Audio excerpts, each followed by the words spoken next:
Har'a guyyaan akka lakkoofsa warra faranjootaatti caamsaa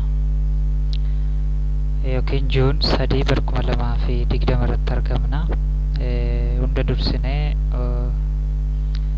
uummata keenyaaf nagaa keenya lafa jirtan hundumaa addunyaa hundumaaf biyya keessa jirtaniif ni dhiyeessina. Sagantaa kana waraabuuf kan nu kakaase haala qabatamaa yeroo ammaa biyya keessatti deemaa jiru wal qabateeti. Egaa akka hundumti keenya iyyuu quba qabnu haalli biyya keessa deemaa jiru baay'ee yeroo kamuu caalaa seenaawwan kaleessa dhageenye olitti yeroo kamiyyuu caalaa yeroo critical time yookiin yeroo baay'ee ulfaataa irratti argamna. Isaan kana wanta tokko tokkos ni yaadachiisne gara furmaata isaatti adeemna jechuudha. Wantoonni nuyi dubbannu qabxiilee lamaan sadan tokko hin caalu. Egaa sirna seenaa impaayera biyya kanaa keessatti akkuma beekamu sirnii fi ilmaan nafxanyaa seenaa keessatti Oromoof tolee hin beeku.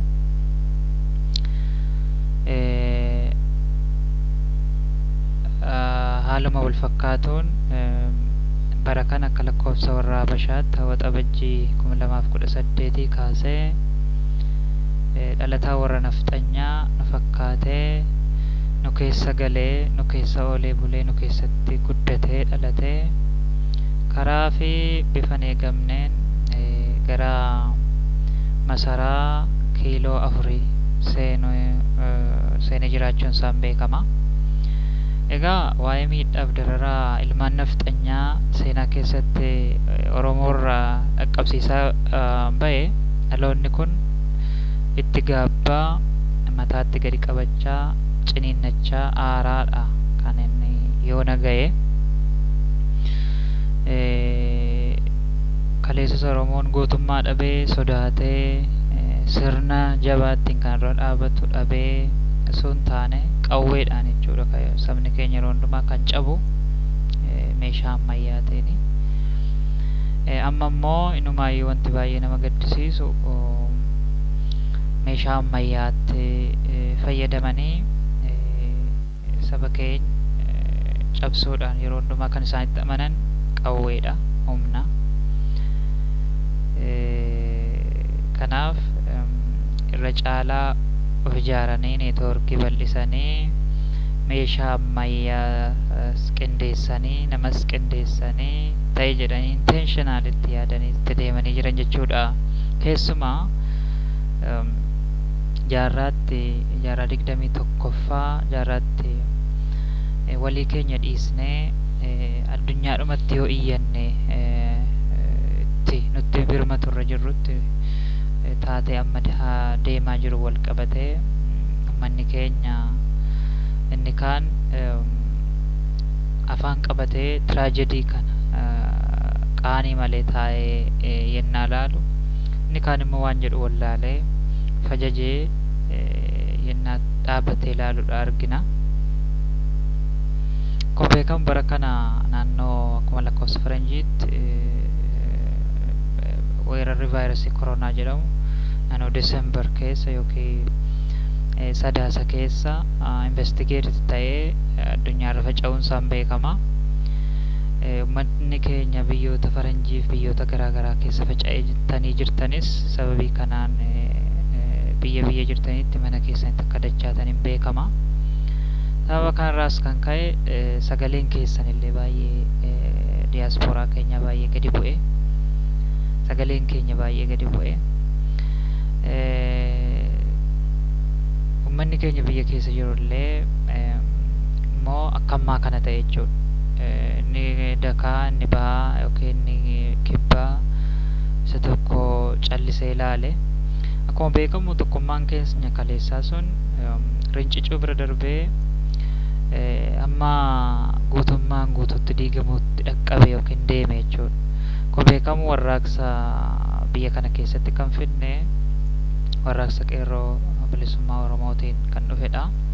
Warraaqsi kun jaarmiyaa adda bilisummaa Oromoo jalatti ijaaramedha. Hoogganuma isaa jalatti socho'a. Yeroo dhiyoo as garuu giddu galeessa tokko irratti qaama ta'een durfamaa socho'aa kan turedha. Haa ta'u garuu deemee deemee sirni kun, sirni warraaqsaa kun kan dhufe, sirni jijjiiramaa kun kan dhufe bu'aa wareegamaa fi wareegama qaqqaalii uummanni keenya aarsaa gurguddaa kaffaleen jechuudha. Eenyumaanii kun nu gaafachiisu. Haa ta'u malee dargaggoonni keenya yookiin qeerroon keenya iddoo kaleessaan jiran jechuudha. Maaliin tatamsa'ame? Qeerroo afaan keenya beektutu keessa galee jechuudha. Alagaa afaan Oromoo baratte garuu dhiigaan saba keenya hin taanee fi ijoollee kaleessa dura jiran, ijoollee ijoodhaan qabnu ofirraa qabnu faayidaan gowwoomsamuudhaaf sababii hyper inflation yookiin qaala'insa jireenyaa hamaa fi hojii dhabdummaa cimaan biyya kana keessa jiru deebi'anii sirna nama nyaataa kana jalatti hiriiran jechuudha. Kun diyaaspooraa tokko tokko keessa illee jira jechuudha. Waa'een karaa irraa deebi'anii dhugaa haalanii saba gananii deemuu kuni diyaaspooraa keessatti argame. Kun maal nu xiinxalchiisa? Saba keenya keessa qulqulluun akka hin jirre fi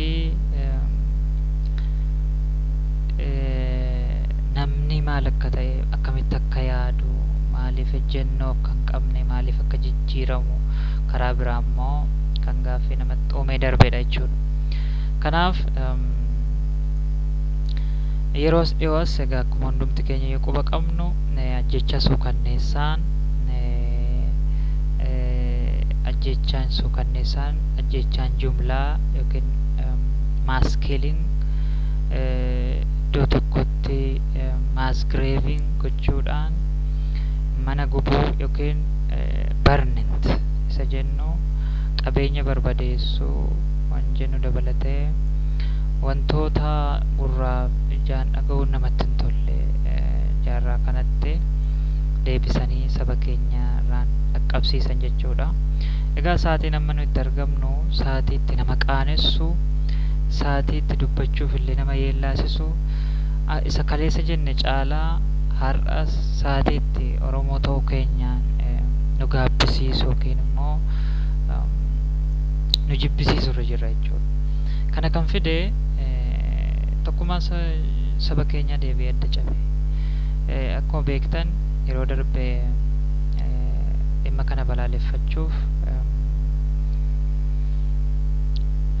bilaa 28tti akka lakkoofsa faranjiitti irraa kaasnee waamichi hiriiraa balaaleffannaa ajjeechaa jumlaa lixa Oromiyaa kibbaa fi baha Oromiyaatti gaggeeffamu irratti argamu akka dhaabatuuf waamicha dhiyeessinee turre akka gamtaa qeerroo bilisummaa Oromoo fi hooggansa adda bilisummaa Oromootti. Haa ta'u malee dhimma warraaqsisuun rinciceef asirratti ibsuun hin barbaachisu. Haa ta'u malee iddoowwan tokko tokkotti warraaqsisuun warraaqamee socho'amee balaaleffannaa keenya hawaasni keenya uummanni keenya guutummaa guutuutti bahee yaada isaa ibsatee gaaffii isaa gaafatee mana isaatti deebi'ee garuu hamma deemamuu qabu hin deemamne jechuudha. Deemee dubbiin waa'ee rincicaa fi diigamsa amma jenne sanadha jechuudha. Kanaaf walumaa gala wanti ta'ee jiru waan inni tokko yookiin lagni inni giddu galeessaa, lagni inni kaabaa, lagni inni kibbaaf kibba bahaa, kibba giddu galeessaa irra jiru inni ilaallanne jedhu miti. Dhiibbaan nurra ga'ee, dhiibbaan lixarra ga'ee akka Oromootti nurra ga'e.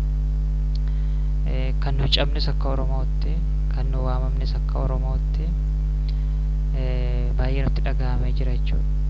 Ani namaa dubbachuu hin dandeenye maaliif na qaanessa. Sababni isaa injifannoon kun, jijjiiramni kun jijjiirama qeerroon keenya aarsaadhaan fi wareegamaan fidedha. Sila yerootti sochoonee sirna mayaataaf abbaa irree ulfaataa akka gaafa Afrikaatti of ijaaree wayyaanee buqqisnee ammatti uummanni keenya aara galfatu ture yeroonsaa. Amma garuu sun hin taane amma ammoo wayyaanee buqqisee uummanni kun sirna nafxanyaatti darbe jechuudha. Namti kun mataan isaayyuu nuffisiiseera.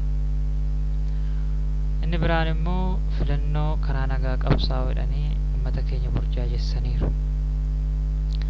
Uummanni keenya afaan faajjessuu baay'ee qaba, burjaajii baay'ee qaba. Sababii hin beekamne nu jalaa harca'ee jira waamichi kuni. Waamichi kun filannoon jiraatus jiraachuu baatus filannoon duras akkuma jenne uummata Oromoo filannoodha. Alternate optionidha malee kan qabanne uummata keenya filannoon bilisa nu baasa innee filannoon karaa nagaa bilisa nu baasa innee abdannu yookiin qabsoon karaa nagaa Empire Itoophiyaa kana keessaa bilisa nu baasa innee yaannu. Amma immoo inumaayyuu filannes dhiisnes referendamii geggeessuun keenya hin oolu kun beekamaadha. Nuyi akkas taane bineensa nu nyaachisanii ijoollee dubaraa keenyaaf dubartoota keenya salphisanii saba keenya gara jabummaa akkasiitiin rasaasaan fixanii nuyi abadan uummata kanaa wajjiniin hin jiraannu deebine hin jiraannu. Inumaayyuu yoo barbaachisaa ta'e malee referendamiin gaafannu.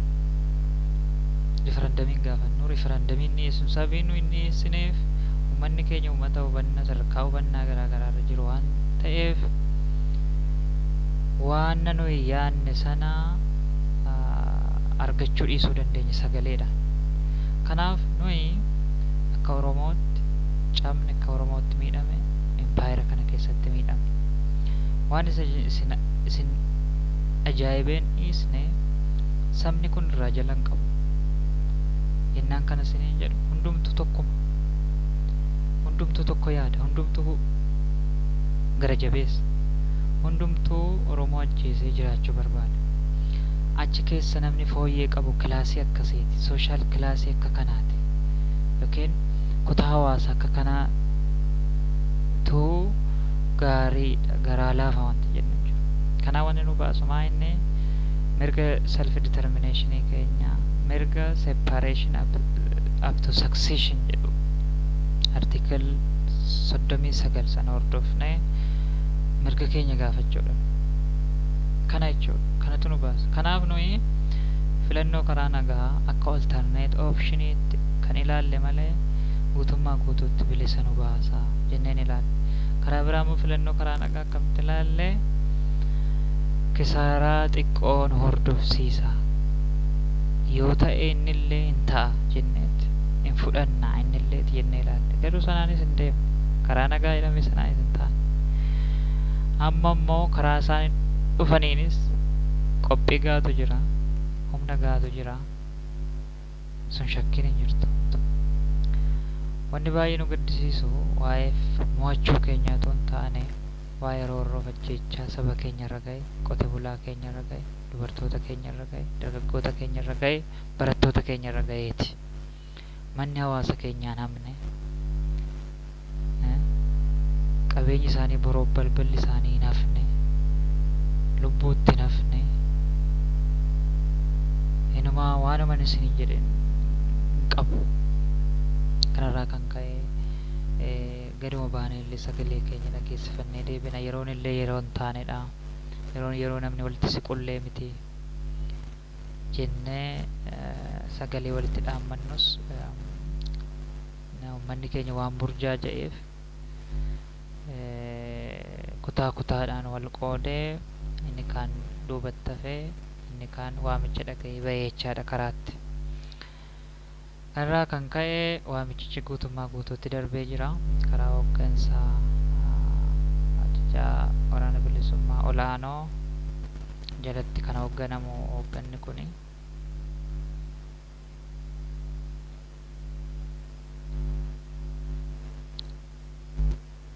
warraaqsa galaana uummata Oromoo jedhamees maqaan kennameeraa fi gaaffiin balaaleffannaa sirna nama nyaataa nafxanyaa kan amma aangoorra jiru kan yeroo darbe caamsaa 28 akka lakkoofsa faranjiitti yookiin 28 baatii 5 Mee jechaadha. bara 2020 waamamee ture sun gara kibxataa dhufu yookiin waxabajjii 8 dhiifama 2020tti darbee jira. Nuyi waamicha keenya addaan hin ciqin kun yoo callisnee dhiisnee namni nutti kolfa, halagaadhumti nutti kolfa. Kanaafis tuqanii nu laalan. Nuyi uummata keenya konvinsi gochaa turre. Yaa uummata keenya kun nuuf gaarii miti. Yeroo irra jirru jaarraa irra jirru haa ilaallu. Jaarraan kun jaarraatti mirgi dhala namaa kabajame. Mirgi dhala namaa dhiisaatii mirgi bineensotaa kabajame. Ollaa keenya fudhanne, addunyaa keenya fudhanne, nuyi jumlaadhaan nama awwaallaa, nuyi jumlaadhaan rasha namaa jirra. Nama tokkoof kisaaraan yookiin kiraayisisiin dhaqqabee waanuma ollaa keenyatti argine. Fakkeenyaaf nama ajjechaa nama gurraacha biyya Ameerikaa isteetii Minneapolis raawwate George Floyd irratti raawwate wal qabate waan baay'ee irraa barata, waan baay'ee irraa fudhata ture namni keenya. Isayyuu haa dhiisu. Alagaa yennaa tuqee nu laalu waan xiqqoo irratti nu laala. Waan xiqqoo irratti erga callisnee gara waan guddaatti deema. Tuqee nu laaleetti kiiloo irra nu kaa'u. Hamma keenya laalaa jechuudha. Kanaaf nuyi jara kana irra deebinee carraa kennineef ilaalleerra. Abadan garuu kana booda carraan kenninuuf. Abadan carraan kenninuuf nafxanyaadha. Nafxanyaa wajjiniin hin jiraan, ollaa taanee hin jiraan, fira taanee hin jiraan, wal keessa hin jiraan. Isteetii yookiin mootummaa giddu galeessaa tokko hin qooddanu. Kana hin goona. Kanaaf ammoo dursinee istiraateejiidhaan deemna. Istiraateejiidhaan masakamna. Duraa duubaan deemna. Jalqaba maal gochuu qabna, akkamitti ijaaramuu qabna, akkamittiin difeensii yookiin naashinaal gaardii keenya qopheessuu qabna kan jedhu isteeppiidhaan deemna jechuudha. Kanaafis wixineen qophaa'eera dursee. Wixineen qophaa'ee artiikiliidhaan qophaa'ee boqonnaa tokkotti maal xumurraa, boqonnaa lammaffaatti immoo maal goona kan jedhu jira jechuudha. Sun hojiirra oola. Hojiitti isinii kabaju. Uummata ofiitiif, biyya ofiitiif qabsaanii wareegamanii darbuun ulfina. Garuu ammoo gabroomaa jiraachuun qaanii kan salphina. Namni bilisaan dhalatee bilisa ta'ee du'uu qabaadha kaayyoon keenya, ergamni keenya. Bilisaan dhufne gara biyya lafaatti bilisa taanes deemuu qabna. Nuyi garuu har'a bilisa taanee du'aan jirru. Nuyi bilisa taanee du'aan jirru. Dirqamnee, sarbamnee, gidirfamneeti du'aa kan jirru. Toorchi taaneeti du'aa kan jirru. Saba keenya haadha hiyyeessaati, haadha daa'imaati, dubartoota kan du'aa jiru. Kanaaf ammoo ragaa Amnesty International caamsaa gara jalqabaa bara 2020tti baase kana laaluu dandeessu, riifar gochuu dandeessu. Qorannoon sun gahaa miti. Kanaaf ammoo hayyoonni keenya inpuutii feeding informationii feed gochuun qabdan, imeeliidhaan barreessuuf qabdan, warri accessii networkii qabdan, warri yeroo qabdan kun yeroo iyyuu gaafatu. Yeroo keenya fudhannee uummata kanaan hojjenne taanaan fayyadu itti gaabbina buriitu tun hojjedheera ta'ee jenna. Haalli kun gaafa darbe jarri kun dunuunfatanii dhufan gara jabeenya isaanii dabalaa deema malee hin hir'isu. Kaleessa garaa jabaatanii sana ilaalanii nun dhiisne har'alee nu ajjeesaa jiru. Har'uma yoomuu nu ajjeesanii nun dhiisne, har'uma kaleessa nu ajjeesanii nun dhiisne, har'uma borilee nu ajjeesuuf karoorfatanii jiran. Kanaaf jarri kun baay'ee rakkisoodha. Jarri kun marzii isa nama ajjeesu caalu. Kanaaf jara kana ofirratti ilaaluu hin qabnu. Namni maalluun jedha, sabni maalluun jedha, biyyoonni Afrikaa maalluun jedhu. Warra adii dhiisaa, warra biyyatti sirna demokraasii silaa kan keenya, sirna demokraasii silaa gadaa keenya keessaa waraabame, silaa nurraa ka'a kabajni mirga namoomaa, silaa addunyaa nurraa barachuu qabdi. Garuu iddoo biraatti dagaagee akkaataa isaan itti mirga isaaniitiif falmatan inni waan biraati.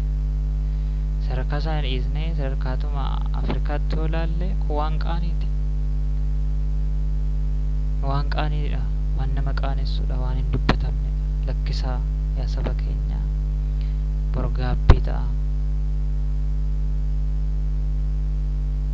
Waa jedha keessumaa hayyoonni keenya,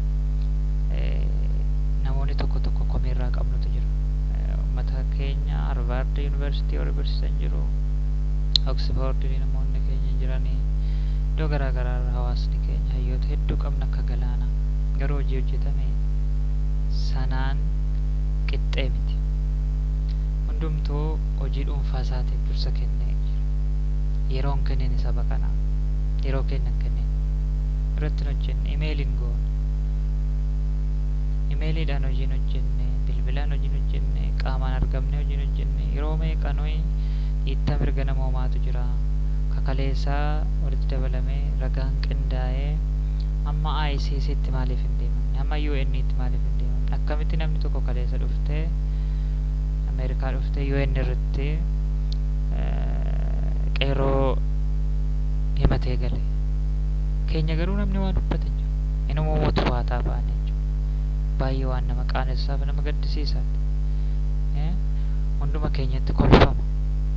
Kanaaf booree nutti haa ta'u, wanni akka kanaa kun salphina nuuf kaanee hafalmannu, mirga keenyaa gaafannu. Kanaaf ammallee waamichi kun hin dhaabbatu. Ijoollee xixinnayyoo ergamtuu ilmaan nafxanyaa kana yookiin nastii warra jennee waamnu kana ofirraa maqsuu qabna. Akkamitti wallaalaan hayyoota hoogganu. Akkuma beekamu nu jalqabaa kaasnee yeroota kanatti hin amanne. Warri aman, warri abdatan, warri bilisa baaneera jedhan immoo isaantu tumsaa ture. Isaanis kunoo har'a galanii mana isaanii jiru. Egaa akkasii kutaa akkasiitu jira. Oromoo keessa jira kun maa gochuu hin dandeenyu. Garuu kutaa akkasii of keessaa qabaachuun aarsaa nu kaffalchiise. Waa lamatu jira, shorti saayitii fi loongi saayitiitu jira. Akkuma shorti saayitii fi loongi saayitiidiin jiru, namni mul'ata dheeraa qabuu fi namni mul'ata gabaabaa qabu waan borii namni dabarsee hin argines jira. Namni waa hin jira jechuudha. Namni waa predicting goone jira jechaadha. So sababii warra mul'ata fagoo hin geenye, mul'ata gabaabaa qaban kanaati warra waan akkas ta'uu dandeenye farra jechuu kooti. Isaaniiftu hiree argate, isaantu carraa argate, isaantu nu bira darbe. Kanaaf isaan lafa dhiitanii sirbanii galma barkumee seenanii wanti adda addaa godhanii hundee sanaa hin qabachiisanii bishaan itti naqanii jecha har'a qabatee irratti daraaree guddatee damee baasee asii gannutti cubuutti ka'ee jechuudha. Kanaaf amma maal goona ofirraa qeexxa'uuf kaana jechuudha. Cuba muka sana yookiin jirma sana yeroo hundumaa dhugaan gara keenya nutti daban malee hin dabne, nutti goran malee itti hin gorre, nutti maqan malee itti hin maqne, mana keenya dhufan malee kan isaanii hin tuqne, daangaa isaanii hin tuqne. Kanaaf manni Oromoo sirna qaba jalqabumaa kaasee sirnatti of amanu, sirnatti of gatu, sirnatti abdatu, sirna amanatu. Har'a dhaabuluma maqaa dhaabatuma siyaasaa maqaa Oromootiin socho'an keessaa dhaaboon nama namoo fi dhaaboon nama namni jiru dhaaboon sosocho'uu dantaa saba kanaa faayidaa saba kanaa hin eegsisne mirga abbaa biyyummaa fi hiree murteeffannaa ofiin of bulchuu ummata keenya kan hin eegsifne hin jirani yoo carraa argatanii ummata keenya halagaatti heerumsiisuu gurguruu kan danda'an lafa ummata keenya gurguruu kan danda'an kan barbaadan jiru paartiidhuma maqaa saba Oromootiin socho'aa jechaa kooti. Kanaaf somna malee dhaabni amanamaa fi dhaabni nuyi itti abdannuuf of gannu yeroo hundumaa ilaallu abdii irra godhannu dhaabni keenya adda bilisummaa Oromooti. Kanaafis immoo militarii mataasaa qabaa, istiraateejii, kaayyoo, duudhaa, mul'ata mataasaa dhaaba qabuu fi waggoota 40 oliif dhaaba haala ulfaataa keessatti socho'aa qabsaa aarsaa kaffalaas ga'edha. Kanaaf ajaja dhaaba kanaa jalatti masakamnee erga achirraa nuu bahu fudhachaa wal faana sochoona jechuudha. Oromoon asuma waan nuyi dhaamu barbaannu waraana isaa jabeeffachuu qaba. Waboon waraanni bilisummaa Oromoo gaachana biyyaati, naashinaal gaard isa jennudha. Kanaaf biyyi ittisa biyyaa hin qabne gaaddidduu hin qabdu, kabaja hin qabdu, ayyaanallee hin qabdu. Biyyi akkasii. Kanaaf nuuf waraanni keenya kabaja keenya agartuu keenya akka agartuu keenyaatti ilaallachuu kabajachuu qabna. Kanaaf abbootiin qabeenyaa diyaaspooraan keenya humni hawaasni keenya hundumtuu hawaasa kan waraana keenya kana tumsuu qabna, bira dhaabbachuu qabna, faayinaansiidhaan qabeenya qabnu ogummaadhaan gorsaan jajjabeessuudhaan yaadaan waraana keenya bira dhaabbachuu qabna. Egaa waraana kanatti baay'ee amma abdii godhannee jirra. Abdii kan ganne waraana kanatti. Kanaaf waraana keenya tumsaa. Inni biraan waa'ee dhimma waraanni nafxanyaa kun maatii ijoollee Oromoo irraa fixee akkaawuntiin garaa garaa banameefii jira. Isaanillee akkaawuntii sanaan waan qabu manni keenya kiisii isaarraa akkaawuntii sanarratti yoo dadarbateef bu'aa buusti seenaa keessatti illee nu gargaara. Dirqamallee hin baana rabbi biraas waa arganne jechaadha. Sanallee gochaa waraana keenya bira dhaabbachaa. Inni biraan miidiyaaleen idilee Oromoo haala ta'aa jiru kana xiyyeeffannoon VOA dabalatee miidiyaaleen dhuunfaa, YouTube akkaawuntiin dhuunfaa, miidiyaaleen idilee saatalaayitii hundumtinuu dhimma kanatti dhiyeenyaan hordofuu qaban. Hayyoonni keenya immoo akkuma nama jenne dhimma kana jala buutanii waa'ila keenyatti barbaachachuu karaa dippiloomaasii akkuma kaleessaa dhiibbaa gochuun nurra jiraata. Qeerroon keenya immoo abbaa dhimmaati jechaadha. Yeroo hundumaa abbaa dhimmaati. Nuyi murteeffanneerra falli keenya tokko qofa. Kana booda jala murree jala sarree wanti jennu dandeenye jira kana wajjiniin hamilees ta'ee yeroos ta'ee biyyas ta'ee jira kana wajjiniin yeroon itti mataadhaa deebinee dhukkubsannu hin jiraatu. Kanaaf isa dhumaatiif kaanee mirga keenya gaafannee falmannee jira kana ofirraa geggeessuun nurra jiraata.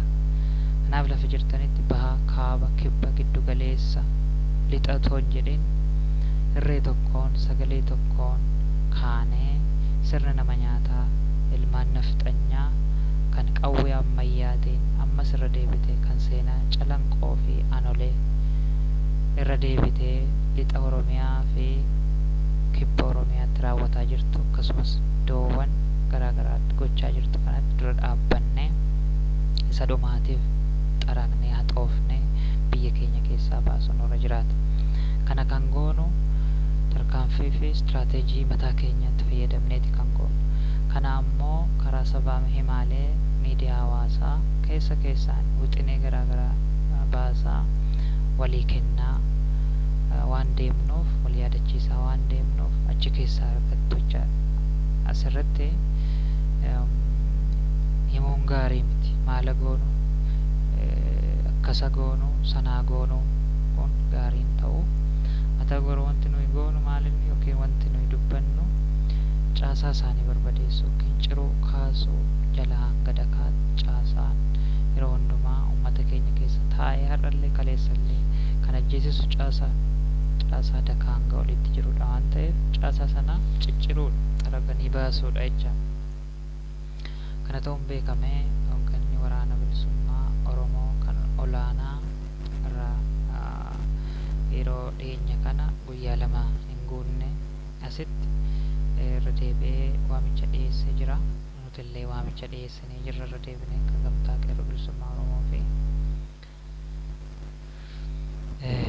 akka deeggaraa dhaaba waraana bilisummaa Oromootti. Kanaafuu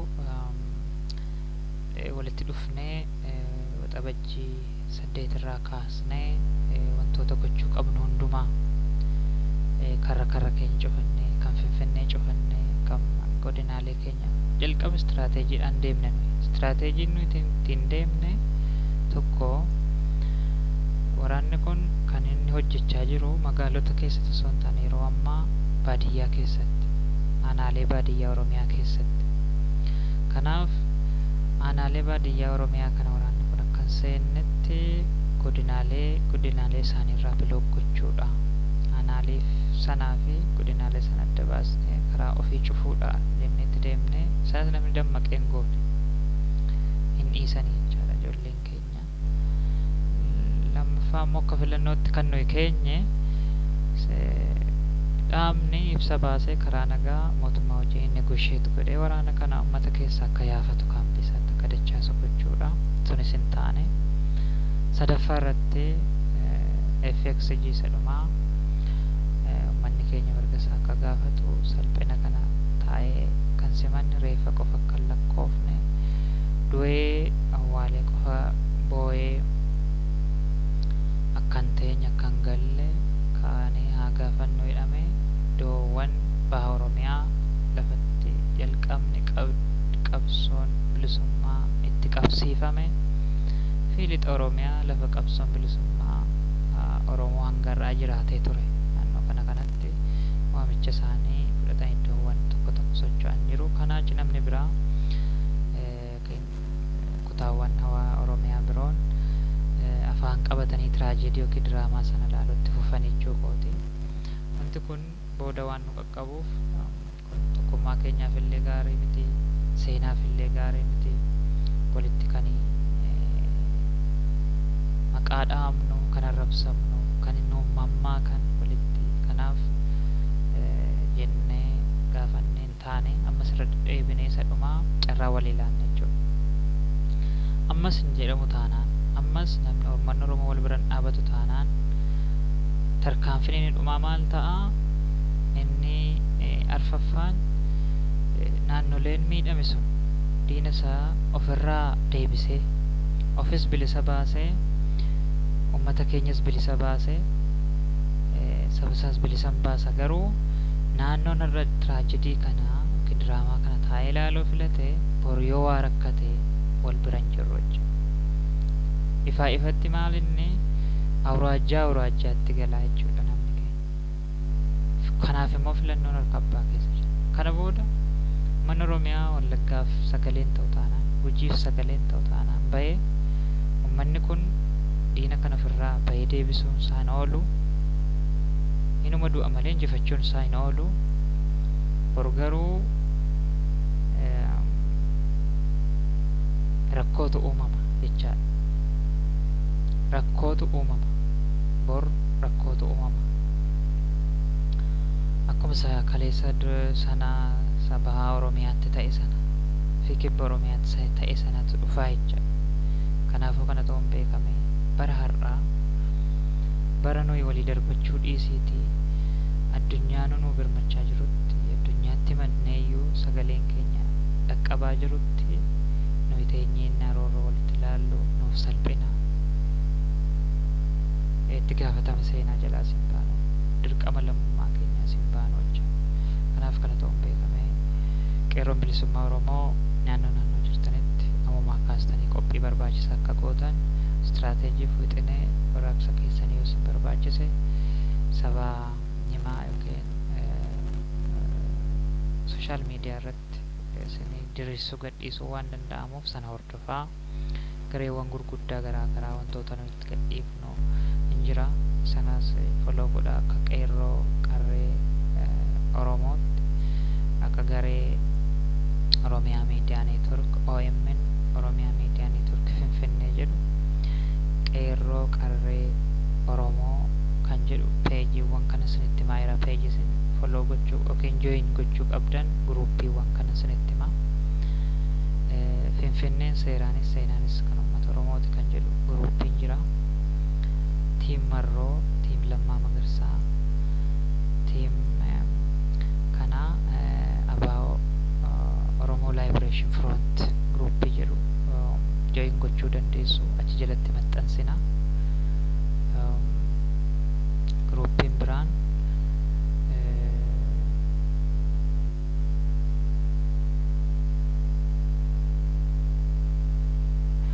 ammaaf inuma ga'anii gruppii sadan arfan tokko banamee hin jira. Gruppiin nama waame Oromiyaa OMN Oromiyaa Miidiyaa Neetwork Finfinnee gruppii jedhu qeerroo qarree Oromoo gruppii jedhu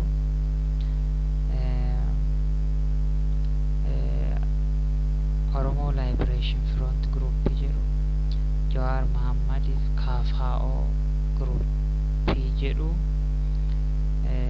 fi kanneen biroo Tiim Marroo gruppii jedhu yoo follow gootan odeeffannoo jiratti abdeetii qoodaa deemna waan ta'eef karaa sana follow gochuu dandeessa isin qabachuu. Walumaa gala barree baratti milkoofne dhugaan keenya badda galtee rabbis nuuf faradu haa ta'u. Waamicha waxabajjii 8/2020 irraa kaasee sirna diddaa xumura gabrummaaf taasifne keessatti gabanumaan qophii barbaachisaa akka taatan gootanii nu eegdan isin gaafanna. Manni keenya biyya keessa alaa jirtan hayyoonni keenya miidiyaaleen idilee qeerroof qarreen Oromoo hundumtuu waraanni bilisummaa Oromoo illee bakka akkaataatti barbaachisaa ta'etti qophii barbaachisaa akka gootan isin gaafanna jechuudha. Nagaan oolaa bulaa. Rabbii dhibee rakkisaa yeroo ammaa kana